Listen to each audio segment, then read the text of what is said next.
everyone, I'm Ellie, and welcome to my latest build log. Today, we are going to be working on the school uniform that Ichigo Momomiya wears in the hit anime Tokyo Mew Mew. This is one of my favorite shows ever. I relate very deeply with Ichigo and have loved her ever since I was a little girl, so making this uniform is kind of like a dream come true. I'm going to be wearing this at Mahou Shoujo Day 2019, and I cannot wait. So, let's go ahead and get started.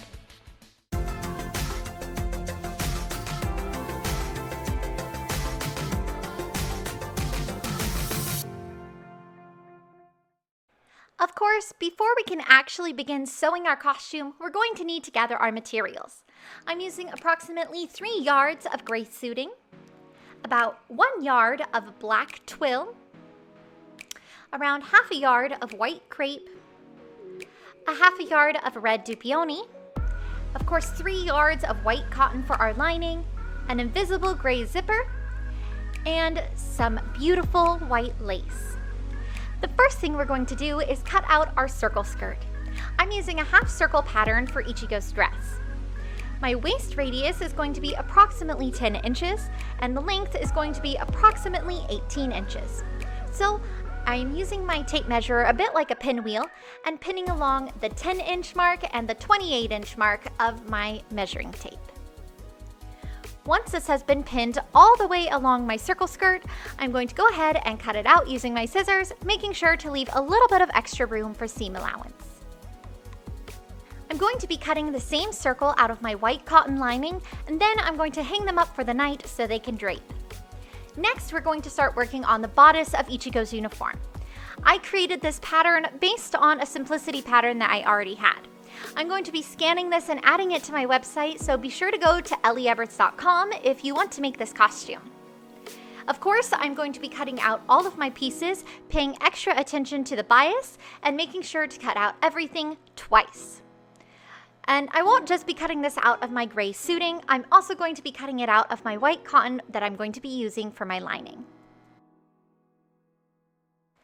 With all of our pieces cut out, we can begin assembling our bodice. However, Ichigo's uniform has this beautiful white bias tape running up the darts of her dress. In order to achieve this look, we're going to be using white crepe bias tape up the sides of Ichigo's front side pattern piece. So I have cut some strips out of my white crepe, and now I'm going to begin attaching them to my pieces. First, I'm going to pin a strip all the way along the top of my front side piece. Once this piece is pinned into place, I'm going to stitch it onto the gray suiting with a straight stitch. However, it's important to note that I'm going to make sure that my seam allowance is as equal as possible along this whole piece. That way, when I attach it to my bodice pieces, it's all going to line up perfectly. Once you've attached both of those bias pieces, go ahead and iron them flat so they look nice and crisp. Once you've ironed the bias at the top of this piece, it's time to attach bias to the inside side of this side piece. I know, a lot of sides going on there. This is the part that attaches to the rest of the bodice closest to the center front. Again, we are going to be using the same markings on our presser foot as we did for the top bias. This way, both pieces of bias are the exact same size. Once you've attached the side bias to both of your side pieces, go ahead and iron it flat as well.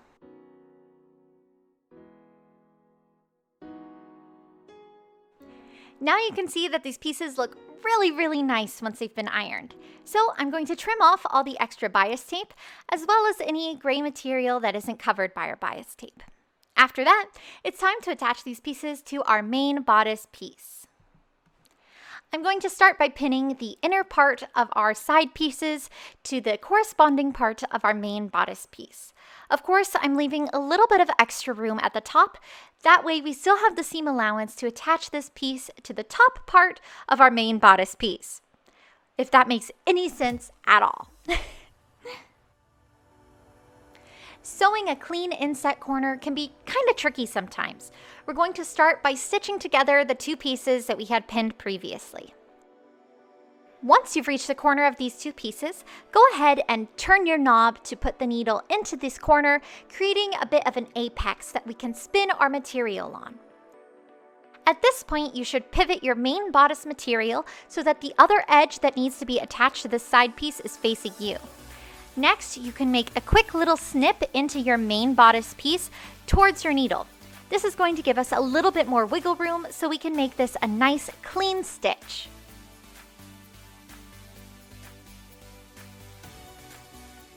Inside, you can see where I clipped my material, and now I'm going to clip the corner of my side piece just so everything lays nice and flat. Now let's go give this a nice pressing. Constructing the rest of the bodice is pretty darn simple. We're simply going to line up all of our pieces and stitch them together with a straight stitch. Of course, it's important to note that at the same time that you're creating your main bodice, you should be also putting together your lining. This way, everything lines up the same and you're using the same seam allowances on both your fashion layer and your lining layer. Here you can see what my bodice looks like so far. One of the sides isn't sewn up yet because that's where our zipper is going to be going. Of course, these inset corners look really nice once they've been pressed. Next, we're going to be moving on to our sleeves. I've gone ahead and cut out my puff sleeve pattern from both my white crepe and my white cotton lining. And we're going to go ahead and stitch up the sides of all of these pieces. Once everything has been stitched together, we can go ahead and attach these to our bodice. I'm going to start by lining up our side seams, and then I'm going to pin around the rest of the armscye. I have added a bit of gather to the top of my sleeve, just so we have a little bit more of that 90s style poofy sleeve, and it also helps us fit the sleeve into the armscye. You can adjust this gathering as needed. I like to have mine extra ruffly, so I add a little bit of extra gather here. Once these have been pinned into place, go ahead and stitch them onto the bodice, and then do the same thing for your lining. Now that we have sleeves on both our fashion layer and our lining layer, we're going to go ahead and attach them together around the neckline. This is going to create a really clean neckline and a nice professional finish. So, right sides together, I am pinning my lining and my fashion layer together, starting at the seams to make sure that our seams match up perfectly, since that's the most important part that needs to match up. Once our shoulder seams have been matched together, I'm going to go ahead and pin around the rest of the neckline. Once this is pinned in place, you can stitch it together with your machine, and then we are going to go ahead and make little clips into our seam allowance, allowing this seam to lay nice and flat once it's been turned inside out. Once it's turned inside out, go ahead and give it a nice press. Here's a quick look at our finished neckline, as well as a sneak peek of what our poofy little sleeves look like. Next, we are going to be moving on to our skirts. I'm going to start by stitching the side seams together on both of our skirts, leaving about half of that seam open as room for our zipper. Once the side seams have been attached, we're going to use a basting stitch to put just a quick little hem into our skirt. Now this is just a basted hem, so it doesn't have to be perfect. However, you want to use your pressing foot as a guide to make sure that your stitches are an equal length from the hem of your skirt at all times. We're going to be using that basting stitch as a bit of a perforated line to fold the rest of our hem over to create a beautiful French baby hem. Now that we've moved over to the ironing board, you can see what I mean by using those basting stitches as a perforated line. I am folding over my hem exactly on those basting stitches and then pinning it into place. This will give us a very even and clean hem.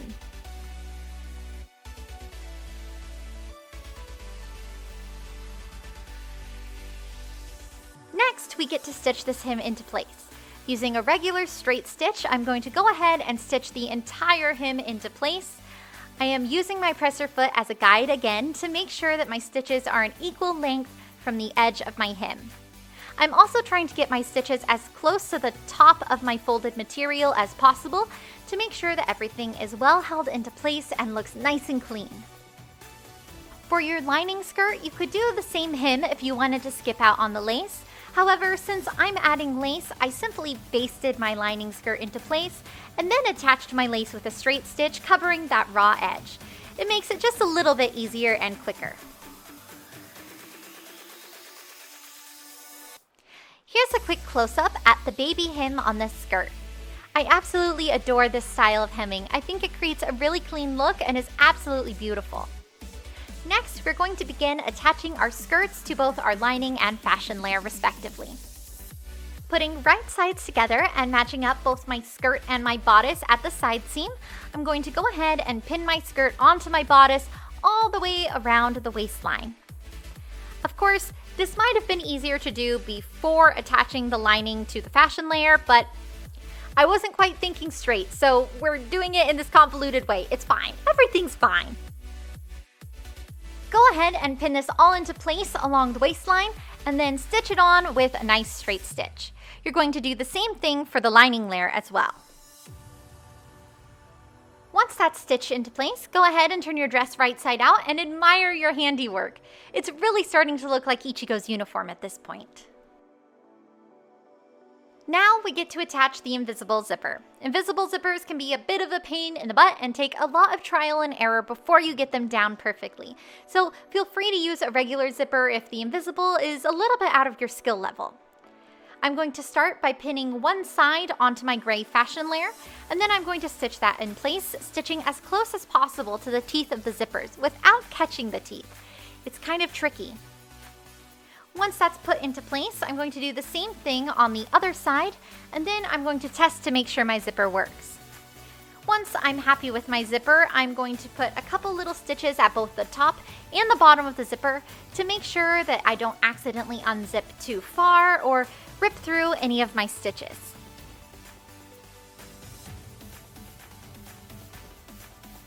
Once I'm happy with the way my zipper looks, I'm going to go ahead and attach my lining to my zipper using a nice little blind stitch. This is my favorite stitch, as you all know, so I absolutely adore doing this part. It's fun and it's kind of relaxing as well. To do a blind stitch, I'm simply catching the edge of my lining material, going up about a couple centimeters, and then tacking into the zipper as well.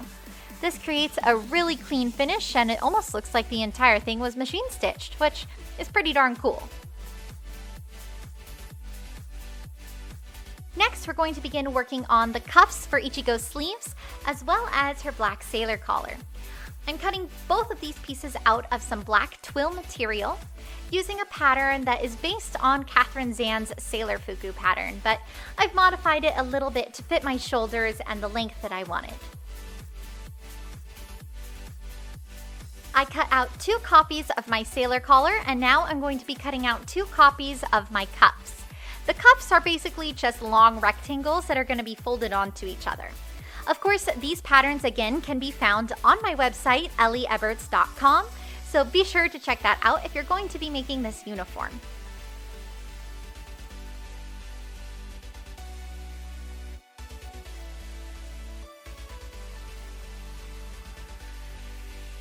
Next, we're going to be attaching our bias tape stripes. This is pre-made bias tape that I purchased at my local fabric store.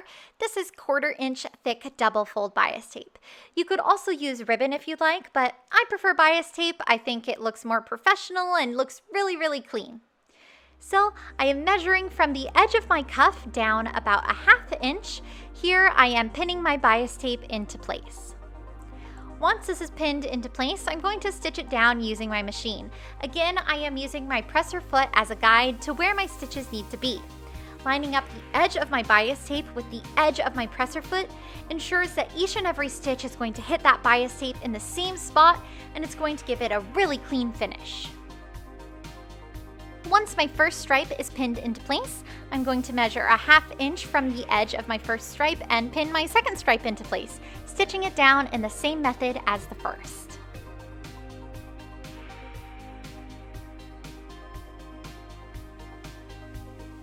Here you can see just how clean and precise that top stitching looks. After I added our stripes onto our cuffs, I also added 1 stripe onto our sailor collar using the same method. However, I just folded over the corners of my bias tape when I got to the corners of my collar. Next, we're going to be lining our collar. I didn't have enough of my black twill to line my collar with the same material. Normally I would, but instead we get this really, really cheap black satin as our lining material. It's fine, no one's gonna see this part anyway except for all of you who are watching this video. So I'm going to very carefully pin together both my fashion and my lining layer of my sailor collar, pinning all the way around the edges. Next, we are going to be stitching around our collar with a basic straight stitch. I'm leaving about 4 to 5 inches open behind the neck of our collar. This way we can turn it inside out. Again, I want all of my points to be very sharp, so I'm inserting my needle and then turning my material before continuing my stitch. Let's stitch all the way around this collar. Once we finish stitching together our fashion and our lining layer, I'm going to go ahead and trim off any excess seam allowance. Once that's all been trimmed off, I'm also going to trim off the tips of my corners, as well as clip into the side seam where we have these curvy seams. This is going to make sure that our collar lays nice and flat and doesn't have any ripply seams. Now let's go ahead and turn our collar inside out using that hole of space that we left open behind the neck of our collar. I'm going to use the tip of my scissors to poke out my sharp corners to make sure everything lays nice and flat. Of course, you don't want to poke too hard with your scissors because you might poke all the way through your material and then have to restart your collar.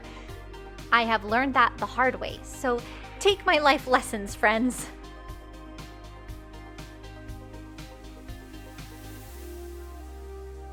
So go ahead and give your collar a nice little press, and now you can see it looks really clean and sharp. However, we need to close up that hole that we left behind the neck, and I'm simply going to top stitch this closed, making sure both of my edges have been folded in. You could do this with a blind stitch, however, since it's behind your neck, no one's gonna be looking there anyway. I'm going to go ahead and do it the easy way.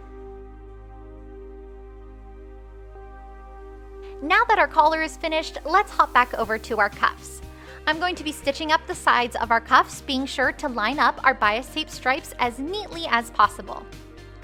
Once these have been stitched up, we're going to go ahead and attach them to our sleeves. Now please pardon the poor angle as I attach these cuffs to my sleeves. I must have bumped my camera and didn't quite realize it. So this isn't the best angle, but I hope I can explain it well enough. I have ran a gather stitch all the way around the hem of my sleeves, catching both my fashion and lining layer, and now I'm going to be attaching my cuff to my sleeve with right sides together, making sure that the bias tape stripes are closer to the seam rather than further away. If they were further away, they'd end up inside our lining and you wouldn't even see them. So I'm going to pin around our entire cuff and sleeve, trying to make everything as even as possible in terms to our gather stitch. Once this is pinned into place, go ahead and stitch it on with a basic straight stitch. Now that you've attached your cuff to your sleeve, let's go ahead and take a look at the inside of the sleeve. Here we are going to be pinning over the seam allowance on the other side of the cuff and pinning it onto the inside of our sleeve. You want this fold to be as close as possible to the original seam line from where you attached the right side of the cuff. This is very important because we are going to be using a method called Stitch in the Ditch. If you've seen my tutorial on how to install a waistband, this is basically the same thing. It's a waistband for your sleeves. So once that's pinned into place on the right side of your sleeve, you are going to be stitching in the little crease between your cuff and your sleeve. This can be kind of tricky at first, so go very slow if you have to. As you stitch along here, you're going to be catching both sides of your folded cuff on the other side, and it's going to create a really clean finish. All right, my friends, we are on the home stretch for this costume. It is now bow time. Unfortunately, I had already cut these pieces and my camera wasn't recording, but these are simply two long rectangles of our gray suiting material that I'm going to stitch together on one side and then turn the inside out and press flat.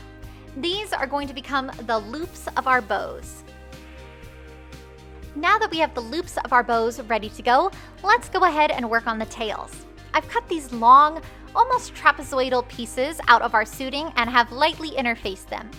Next, I'm going to go ahead and stitch down the long side as well as the fat side of the bottom, leaving that top portion open so we'll be able to turn them inside out. Once these are turned inside out, go ahead and press them, and now we have all the pieces for our bow. We just need to assemble it. I am attaching my two tails together by doing one simple stitch up the center of them, putting them at a bit of an angle from each other. I'm going to do the same thing with my loops. After folding them in half, I'm going to stitch them together through the center. However, these two are going to stay straight.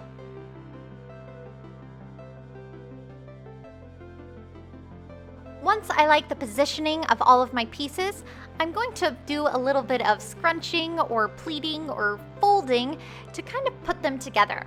And then I'm going to be using a scrap of my material that I folded into a bit of a tube so it's finished on both sides to bind these pieces together. If you pull tight enough on this little tube, you should be able to stitch this with your machine and it will hold your bow tightly in place. However, in the past, I've also stitched this together by hand, just depending on how quickly I wanted to get the bow done.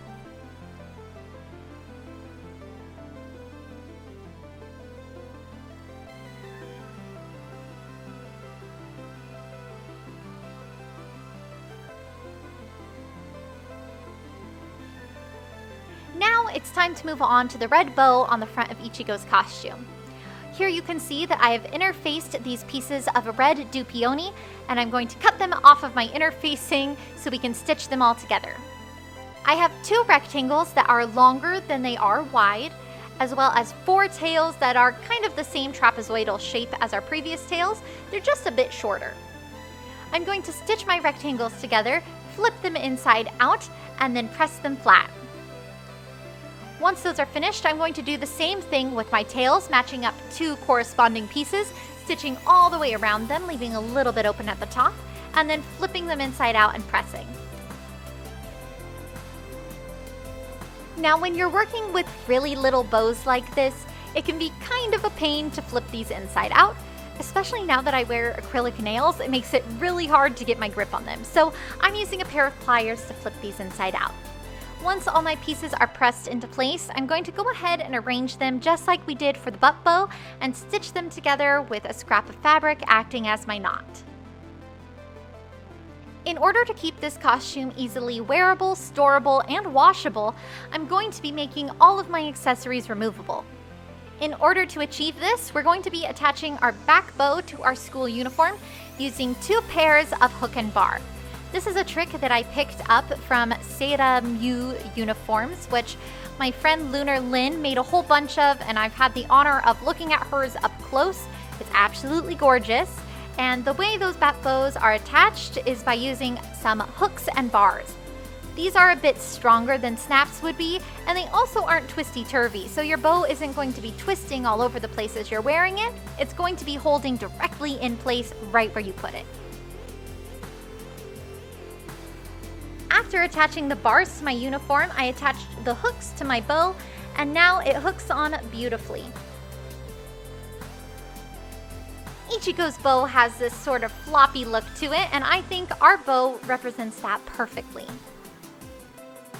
If you've been watching my channel for a while, then you've seen me sew lots of snaps, so I'm not going to bore you with how I attach these snaps. On this uniform, there's one snap behind the red bow, and then there's also one snap on either point of the collar, attaching them to the bodice.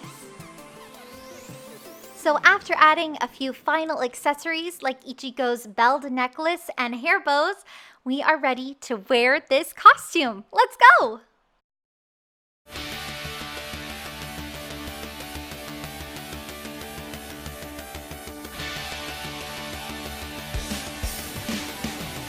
Well, everyone, here it is, Ichigo's finished school uniform from Tokyo Mew Mew. Like I said at the start of this video, Tokyo Mew Mew was my favorite series growing up and still holds a really special place in my heart. So I'm really glad that now as an adult, I'm able to make all of these costumes and become my favorite characters. Ichigo is one of those characters, and every time I put on one of her outfits, I feel so awesome and just like my favorite magical girl. I hope that you guys found this build log helpful, especially since the patterns should be available on my website, ellieeberts.com, and they are free for you to use.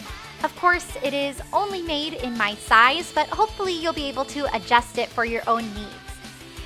If you end up making this costume and you use my video or patterns as a guide, let me know. Send me a picture. I would love to see. I love seeing any and all Tokyo Mew Mew cosplayers. They are all precious and perfect little beans. That is all for this video. I hope you guys enjoyed seeing how I made Ichigo's school uniform from Tokyo Mew Mew. And I guess I am off to save the world.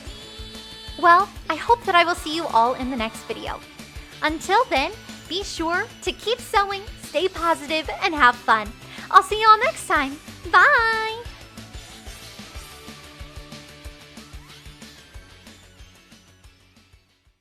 I'm a cat. Meow. Check me out. I'm a cat. Meow. Check me out. I'm a cat. Meow. Check me out. Meow, meow, meow, meow. Check me out.